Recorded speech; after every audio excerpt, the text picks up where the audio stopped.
Saat video ini dibuat, hutang Amerika Serikat itu ada di angka 35 triliun US dollar. Dan kenapa Amerika nggak bisa bangkrut? Padahal kan mereka adalah negara dengan hutang terbanyak di dunia. Dan pertanyaan utama kita adalah, siapa sih yang ngasih hutang ke Amerika dan negara-negara di seluruh dunia? Gue udah banyak riset tentang hal ini, dan jawabannya rata-rata mengarah ke Bank Dunia dan IMF, mengarah ke hutang domestik dan hutang internasional. Tapi video ini bakal membahas hal yang berbeda, sebuah fakta yang harus kita semua tahu, bahwa hutang semua negara di dunia itu terpusat ke lembaga yang sama. Disclaimer, video ini merupakan opini gue pribadi dari beberapa riset yang udah gue lakuin. Jadi kalian nggak bisa juga telan mentah-mentah video ini. So, daripada banyak ngomong lagi, langsung kita mulai aja videonya.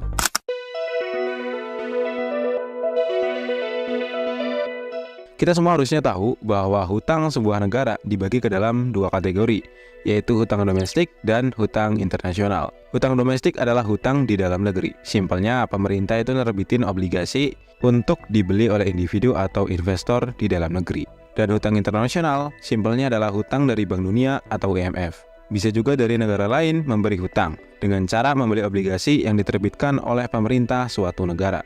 Misalnya Indonesia menerbitkan surat hutang yang bisa dibeli negara lain menggunakan US dollar. Jadi itulah pemahaman dasar ya tentang hutang di sebuah negara. Jadi pada dasarnya dan pada faktanya, US dollar lah yang dihutangkan kepada hampir semua negara di dunia. Jadi yang mencetak dolar lah yang meminjamkan hutang ke semua negara di dunia. Siapa yang mencetak dolar? Tentu saja jawabannya adalah The Fed. Bank Dunia sama IMF juga memberi hutang dalam bentuk US dollar. Cina memberi hutang ke Amerika juga dalam bentuk US dollar. Ke Indonesia juga sama, dalam bentuk US dollar. Yaitu Cina membeli surat hutang atau obligasi milik Amerika Serikat ataupun milik Indonesia, ya pakai US dollar. Kenapa pakai dolar untuk membeli obligasi milik Indonesia? Kan Indonesia nggak pakai dolar buat transaksi di dalam negeri. Jawabannya, dolarnya bukan buat transaksi di dalam negeri, tapi buat cadangan devisa negara, perdagangan internasional, dan kepercayaan investor. Atau simpelnya, kalau Indonesia mau cetak uang, nggak melebihi dolar yang ada, biar nggak hyperinflasi. Makanya dolar itu dibutuhkan. Dan gue juga mau menekankan satu hal lagi ke kalian. Kenapa sih Amerika itu nggak bisa bangkrut? Padahal hutangnya kan besar banget. Jawabannya sangat-sangat simpel. Karena dolar itu mata uang dunia. Setengah dari seluruh dolar yang ada di dunia itu bukan ada di Amerika, tapi nyebar di seluruh dunia. Transaksi internasional pakai dolar, reference juga pakai dolar, dan 65% cadangan devisa juga pakai dolar. Dan kenapa sih semua negara itu mau pakai dolar sebagai cadangan devisa, hutang, dan pembayaran internasional? Kenapa sih? Apa sih penyebabnya? Nah, untuk tahu itu, kita itu harus mendalami sedikit sejarahnya dulu cuy. Gue nggak bakal bahas sejarahnya kepanjangan, apalagi dari awal sejarahnya. Kita akan mulai dari tengah aja cuy, biar nggak kepanjangan videonya. Pada saat Perang Dunia I selesai, Amerika adalah negara pemberi hutang terbanyak di dunia. Kenapa hanya Amerika? Karena pada saat itu banyak negara yang kalah perang. Dan negara yang kalah perang itu butuh pinjaman dana untuk mengembalikan negaranya yang udah porak-poranda dan ekonominya udah hancur. Mereka yang kalah dan ingin kembali membangun negaranya yang udah hancur itu pastinya kan butuh dana gitu. Nah, saat itu semua mata uang kan dicetak pakai emas. Jadilah semua negara itu sulit mencetak uang karena keterbatasan emas. Emas mereka sedikit karena ya habis kalah perang cuy. Bahkan negara yang menang kayak Inggris aja itu kerusakannya juga cukup parah gitu. Dan saat itu orang di balik Amerika itu udah mempunyai banyak agenda, dan Amerika pun jauh dari medan perang. Makanya saat itu Amerika itu sangat-sangat stabil. Nah, karena pada saat itu Amerika adalah negara paling stabil ekonominya, jadilah banyak negara yang minjem uang ke Amerika. Dolar saat itu sangat-sangat kuat dan terbilang sangat-sangat wah mantap banget lah. Dan akhirnya ya banyak negara yang hutang ke Amerika gitu. Dan dolar jadi sangat mantap lagi saat dibuatnya perjanjian Bretton Woods pada tahun 1944. Dalam perjanjian ini, dolar AS itu dipatok langsung terhadap emas, dan mata uang negara-negara lain itu dipatok terhadap dolar. Nah, disinilah cuy, kesalahan semua orang di dunia. Mau aja gitu digibulin.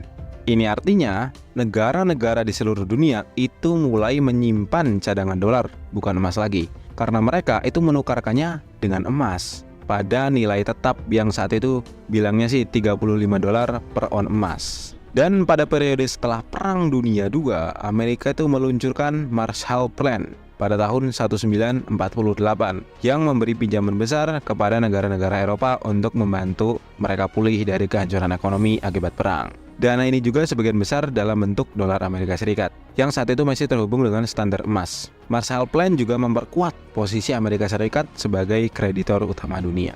Selama era standar emas, negara-negara itu sangat memiliki kepercayaan penuh terhadap dolar Amerika Serikat karena dapat ditukarkan dengan emas, karena ya dolar emas, emas dolar gitu. Hal ini tuh membuat banyak negara bersedia meminjam emas dalam bentuk dolar gitu. Mereka yakin dolar ini akan stabil dan akan tetap berharga karena didukung dengan cadangan emas yang ada. Ini juga memperkuat dominasi ekonomi AS di dunia pada saat itu. Namun, banyak negara juga mempertanyakan, kok Amerika emasnya banyak banget, kayak nggak habis-habis. Amerika selalu ngasih hutang ke banyak negara, seolah-olah mereka ini nggak khawatir akan kehabisan emas. Dan karena Amerika takut ketahuan dan takut banyak negara ini menukarkan dolar mereka ke emas gitu, Amerika takut karena aslinya ya emasnya nggak ada gitu. Jadi sebenarnya pada saat itu dolar itu dicetak nggak pakai emas, cuman belum ada yang tahu. Dan karena pada saat itu Amerika takut, sebenarnya sih bukan Amerika sih yang takut ya, tapi ya udahlah ya, kita bahas yang takut itu siapa di lain video gitu. Dan pada akhirnya terjadi hal yang nggak dibayangkan semua negara di dunia, yaitu pada tahun 1971 Presiden Amerika Serikat Richard Nixon mencopot percetakan dolar berstandar emas. Setelah ini dolar Amerika Serikat menjadi mata uang fiat yang nilainya tidak lagi didukung emas, tetapi oleh kepercayaan. Jadi ya nyetaknya nggak harus pakai emas gitu. So, itulah sejarahnya kenapa negara-negara di dunia itu mau menjadikan dolar Amerika Serikat sebagai mata uang dunia. Karena ya dolar tadinya adalah emas dan emas adalah dolar. Tapi akhirnya ya mereka kena tipu cuy. Seluruh dunia cuy yang kena tipu. Gila banget kan?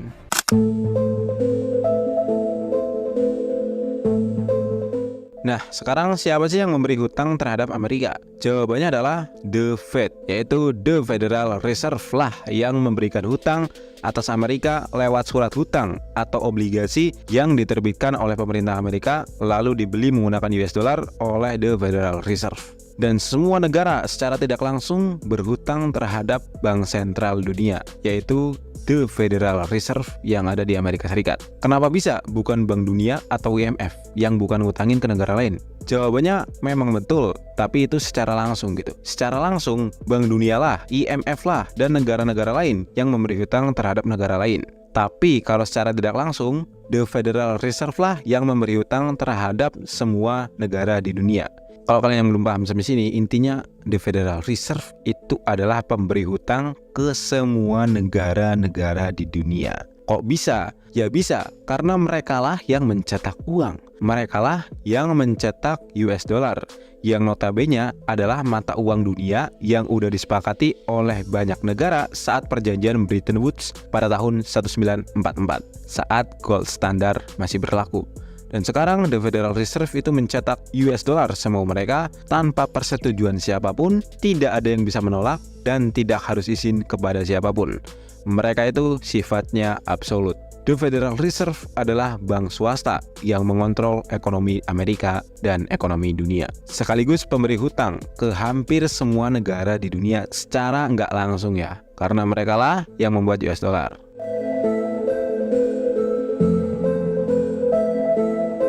Terus apa bang solusinya? There are no solution. We are trapped forever.